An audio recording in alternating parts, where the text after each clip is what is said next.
Hi folks, I'm Colin Saunders and welcome to another episode of The Listening Chair. Today I'm setting up the VPI Scout 21 turntable. I've never set up a turntable before, but I wanted to take on this challenge to show other people that it's not as hard as you think. That said, if I get anything wrong, please let me know in the comments below. If you're enjoying what you see on our channel, please like and subscribe. And did you know we've set up one of the largest audiophile communities on Facebook? The Listening Chair with Howard Kneller group has over 11,000 members, all engaging in civil discourse about our favorite hobby and equipment. So check it out. Now, let's get to the video. Setting up the VPI Scout 21.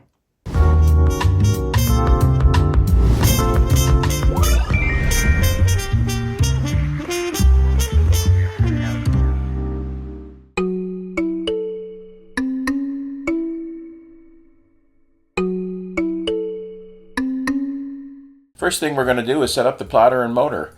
You can see that I put the plinth on this maple board to facilitate filming, and later I move it to my audio rack for listening. So first thing we're going to need to do is remove this red cap on the platter bearing. VPI says to give that a drop of motor oil once a year and it will keep on spinning beautifully. It's a nice tight fit, showing great engineering tolerances here. We're going to put the motor into place next, and we just slide it into this opening on the left side. The goal is to get the motor and the platter within about 1/4 inch or 6.5 millimeters of each other. Now we're going to fish through the power cable underneath the back leg and just cinch that motor into place. Now we're going to put the drive belt into place. And as you can see, it's magically self-correcting, so you don't have to worry about getting it centered on the platter. Next, we're going to put the tone arm into place. Very simple to do. We just remove this protective cap and are very careful not to put our hand down on that very sharp point that the tone arm floats on. It's just a matter of connecting the tone arm leads into the interconnect housing here.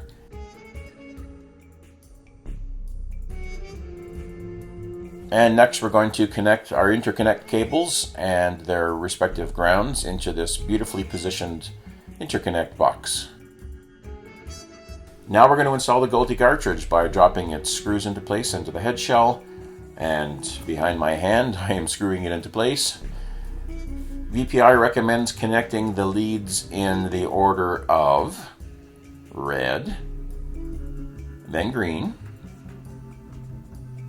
and then white, and then blue. And it's as simple as that. Our cartridge is electrically connected. Now we're going to align it using this handy VPI supplied jig that requires the tone arm to be taken out of place and then put back into place, so we can align the front of the cartridge shell with the grid on the jig. Next, we're going to deal with the AntiSkate mechanism. Basically here we're trying to make sure that the tone arm doesn't go skipping across your expensive vinyl records. This very simple mechanism here prevents the arm from going skidding across your vinyl. Next, we're going to balance the tone arm. Here we're looking for a general balance fore and aft using the tone arm weight. So we're going to loosen its set screw, and we're going to just nudge it back and forth until we find a general balance here.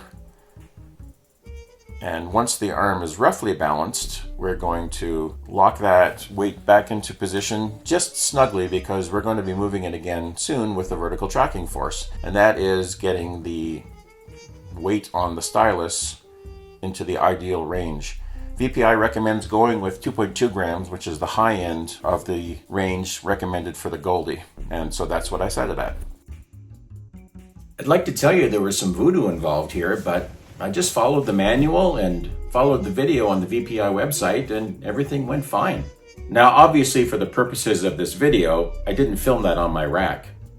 So to move the turntable into place, I made sure the rack was level. I lifted the maple platter onto my rack, made sure it was level again, and then I was off to the races.